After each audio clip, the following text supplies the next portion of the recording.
The issue for Penington Institute is an interest in, I guess, dignity and safety in relation to drug use. You know, we often talk about it as harm reduction. We were once annexed the Association of Needle Exchanges that turned into the Association of Needle and Syringe Programs and morphed into the Penington Institute. So some of this presentation is historical and has annexed content in it. There is a lot of facts in relation to prison needle exchange, and there's a lot of difficulty in relation to the prison system, I've got no doubt about it, and I do think it is a question of leadership, and whether leadership needs to emanate from the officers, the people that are working on the ground in the prison, or whether it needs to come from higher up. In my opinion, it should come from higher up. There was an enormous backlash in New South Wales against the directive that prisoners should no longer be referred to by their number, but they should be referred to by their name. That was opposed by the prison officers, but was instituted nonetheless controversially at the time. And it just proves, and that's only, I think, late 70s, it's about the 70s, so it's not very long ago that rather basic change was being opposed by prison officers. I want to quickly talk about, not so much about the evidence base. My guess is that most people here would be familiar with prison needle and syringe programs. It's mostly about our journey in terms of advocacy on this issue. I spoke to someone last week and said that I was going to make a presentation about prison needle exchange. He's got 2 sons that are in and out of jail all of the time. And he asked me why we were going to talk about prison needle exchange. His sons have been going in and out of jail for 10 years. He's a white-collar guy. He never realised that there was no prison needle exchange because both of his sons inject all of the time in prison, and he was quite shocked to discover that there was no needle exchange. He doesn't pay attention to public health debates, but he knows how prevalent injecting drug use is in the prison system in Victoria and in police lockups for that matter. The prison system is complex in Australia, partly because it's, our federal system makes it so. There was a time for a little while when the national HIV and hepatitis strategies had trial prison needle exchange in them. That's disappeared, but it was just it was another strategy that sits on the shelf in many regards, and certainly that turned out to be the case in relation to trialling a prison needle exchange. What we decided to do after having a vote at our conference many years ago, where the only people that voted no to trialling a prison needle exchange out of 300 people were Peter Arbetz, MLA from Western Australia, the brother of Eric Arbetz, and his staff. They were the only people at the conference that voted against. So how do you move forward on the issue? Our thinking was to get together a harm minimisation in prison committee. It wasn't a sort of necessarily technical guidance committee. It was very much about sort of political advice and trying to navigate this very difficult political issue. At the same time, we engaged with some very senior legal experts and had a look at the legal approach, and ended up deciding that we would not litigate, that we wanted to have political leadership and buy-in for what we hoped, that was our fantasy, would be the implementation of a trial of prison needle exchange, and we decided to focus on the ACT. As has been mentioned, there's not many prison needle exchanges internationally. I think it's about 60 prisons, so there's not much of it. But what there was in the ACT was a prison that was premised on human rights. That's what the then Chief Minister had said when they decided to have their own prison and not ship people to New South Wales. And the Corrections Management Act, legally actually, was a very sort of facilitative framework. So some of the sort of structural issues that would be faced in somewhere like WA or Queensland weren't such a barrier in the ACT. We've got a human rights charter in Victoria, but it's not binding as well. There was also by that time a very enthusiastic Chief Minister for Public Health issues and willing to take on controversial issues. She had a background in health, she had a background in industrial relations, and she knew the union system very well. What we did have and still do have is a very defiant union. Vince McDevitt's on the right, he's the head of the CPSU in the ACT. He's got the ironic position of representing workers that work in community health centres and hospitals that run needle exchanges, and also representing prison officers who are quite against it. And whilst it's true that prison officers are often opposed, most often opposed, you know, the education that they get on these issues is quite appalling. I think in the ACT at the moment they get 2.5 hours on, I could be wrong, but it's about 2.5 hours on BBVs, on hepatitis, sorry, which includes no structured content on prison needle exchange. It's raised if people want to talk, if the officers want to talk about it, but if it's not raised, then it doesn't get talked about at all for all new prison officers.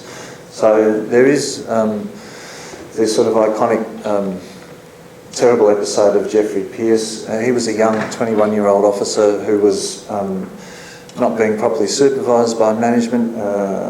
I've not seen the workplace health investigation into his death, but it was a tragic occurrence, and it does live on in the corporate memory of prison officers. What doesn't live on is who should have taken responsibility for it. That person with mental health issues and HIV who stabbed him, or the system itself. Nonetheless, we decided to get away from some of the traditional sort of arguments and some of the ways that you get tarred in this space if you push this issue. Our focus was on evidence-based public health and really trying to talk about community safety as a priority, because people do come back into the community.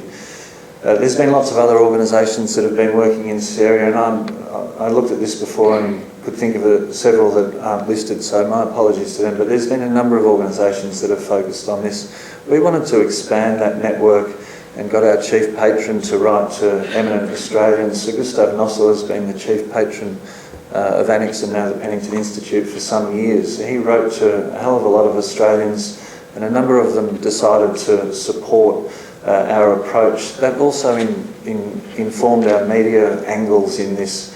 So we really ramped up the conversation about safety, which is actually what it's all about in the end. And some of that messaging did get into the media as a way of thinking through this issue. The eminent voices were actually very helpful to the political class, because they don't want to be seen to be too far out on the edge.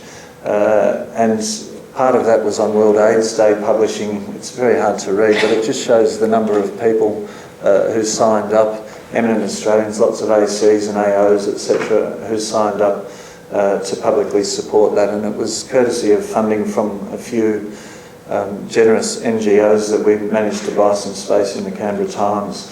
The AMA came out in support as well. And it got to the stage of optimism that we needed to start getting down to the detail of what sort of models. So we did some work courtesy of a Victorian philanthropic organisation to look at models of needle and syringe programs. I'll just flip through quickly here. Katie Gallagher, the then Chief Minister, commissioned Michael Moore from the Public Health Association to look at models, and he came up with a model that was similar to what he'd been working on when he was in the government itself, which was to run an injecting facility effectively in the prison. We didn't think it was a very good model. It wasn't one of our preferred models because it seemed to be a stretch way too far, and that we should stick with the public health evidence of needle and syringe programs and really model a community diversification of access to injecting equipment in prison because of all of the tension that you get with prison officers. In some of the international prisons, the prison officers are still against it, but the director of the prison or the governor and the minister are in support, and so the health service actually works in competition with the prison officers to deliver the needle exchange. Having an injecting facility in that context seemed to be too far for us, and it turned out it was too far for the Chief Minister as well, who amazingly, I think 67 days before the election, announced that if elected they would implement a needle exchange. The opposition were milking this for all it was worth, the Liberal opposition, and you know, as it turned out, in the polling in the 67 days leading up to that election, it didn't appear as an issue of concern for the community. There was some significant media in the ACT about prison needle exchange, but the community wasn't worried about it, as they often don't worry about prison issues. And the Labor government, well, the Labor Party was re-elected and continued their collaboration with the Greens to form government. So we got then the process of implementation, which was coinciding with the expiration of the enterprise bargaining agreement, an opportunity to exclude the clause that allowed the prison officers to veto prison needle exchange. That EBA negotiation continued on almost ad infinitum, with the government unable to come to an agreement with the CPSU, and one of the big sticking points was the prison needle exchange issue. And it really does make me question whether governments, you know, how much power governments really do have over matters like the prison system. They're very vulnerable to political backlash and media frenzy, and the governors and the prison officers actually have incredible leverage over government. The big game changer for my mind, I thought we were still progressing. The Chief Minister was determined. The big game changer was that the ACT Chief Minister resigned to further her career but in the Senate. So we lost our biggest advocate who'd been copying the flak for prison needle exchange, and the task was then left to the Corrective Services Minister, Shane Rattenbury, who is actually a Green by political party affiliation, and that's the signing of the agreement with Vince McDevitt from the CPSU, which allows the staff of the prison to vote on whether or not they would endorse the proposed model of a prison of a needle exchange. I mean, if you contemplate how odd the prison system is and how it fits into our governance model in Australia, I mean, I'm a Democrat, I like democracy, but it's very unusual for the workers to determine what the government is allowed to do via a voting mechanism, and that's what we've now got in the ACT. That's how eccentric I think our prison system is. You know, I've met with Shane Rattenbury after he signed this agreement, and to be honest, I actually thought we were very critical publicly when it was made public that they were going to do this, and he was pretty unhappy with our public comments. I met with him, and to be honest, I mean, I'm a bad read of character. I actually thought he genuinely believed that he'd made a good decision and that the officers would, you know, that this was the best way forward through a very difficult process, and that the officers sooner or later would roll over and vote for a prison needle exchange. I don't agree, and I expressed that opinion. I wanted to gamble with him 100,000, but he wouldn't take the bet.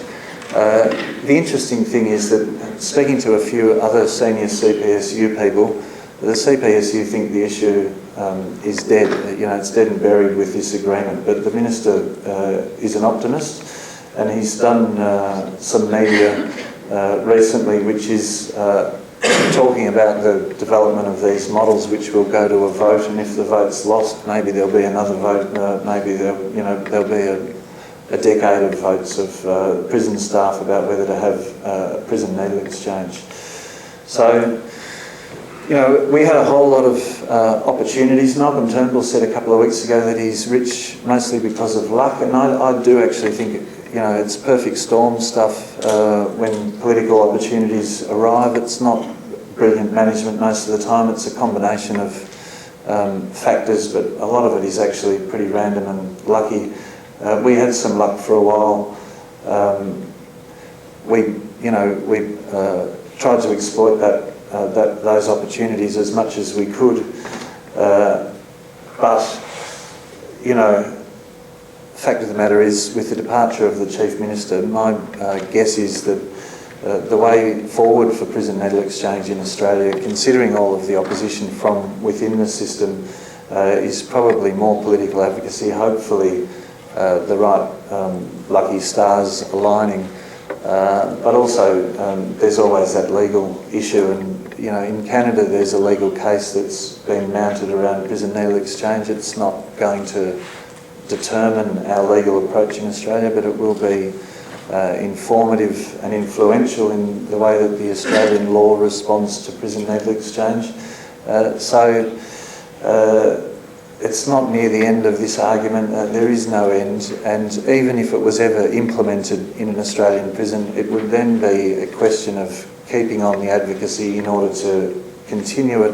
I think the record for a prison needle exchange is held, shortest ever official prison needle exchange is held by Portugal, which I believe started and finished within a week. So if we got one up in Australia, it would then be a question of eternal vigilance to maintain it. Thank you.